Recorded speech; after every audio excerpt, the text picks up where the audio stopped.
தூய திருமுழுக்கு யோவான் ஆலயம், பூந்தமல்லி. தூய மத்தேயு நற்செய்தி 5:13 முதல் 15 வரை உள்ள இறை வார்த்தைகள். நீங்கள் உலகிற்கு உப்பா இருக்கிறீர்கள்.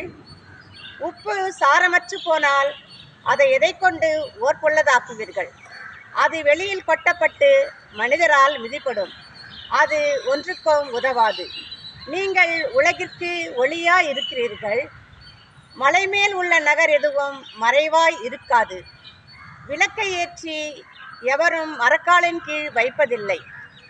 மாறாக விளக்கு தண்டின் மீதே வைப்பர். அப்பொழுதுதான் அது வீட்டிலுள்ள அனைவருக்கும் ஒளி கொடுக்கும். இவ்வாறே உங்கள் ஒளி மனிதன் முன் ஒளிர்க. அப்பொழுதுதான் அவர்கள் உங்கள் நற்செயல்களைக் கண்டு உங்கள் விண்ணக தந்தையை போற்றி புகழ்வார்கள். ஆமென். அன்பு சகோதரமே, நாம் இப்பொழுது உப்பை பற்றியும் ஒளியை பற்றியும் கேட்டோம். உப்பானது சுவை மட்டும் கொடுக்கவில்லை. திருப்பலியில் குருவானவர் தெளிக்கும் அந்த புனித நீரில் உப்பு கலக்கிறார். அது எதற்கு என்றால், எதிரியின் தாக்குதலிலிருந்து நம்மை விடுவிக்க வேண்டி. அதுபோல உப்பானது மிகவும் ஒரு முக்கியமான வேலைகளிலும் செய்கிறது. பொருட்களை பதப்படுத்துகிறது.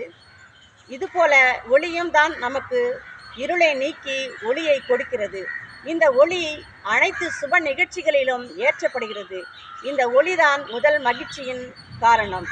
ஆண்டவர் சொன்னது, காரிருளில் நடந்து வந்த மக்கள் பேரொளியை கண்டார்கள்.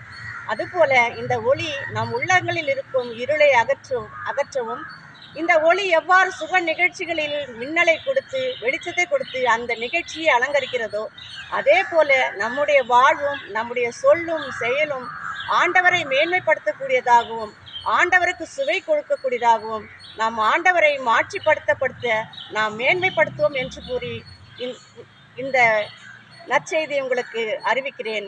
இயேசுவுக்கே புகழ், இயேசுவுக்கே நன்றி, மரியே வாழ்க.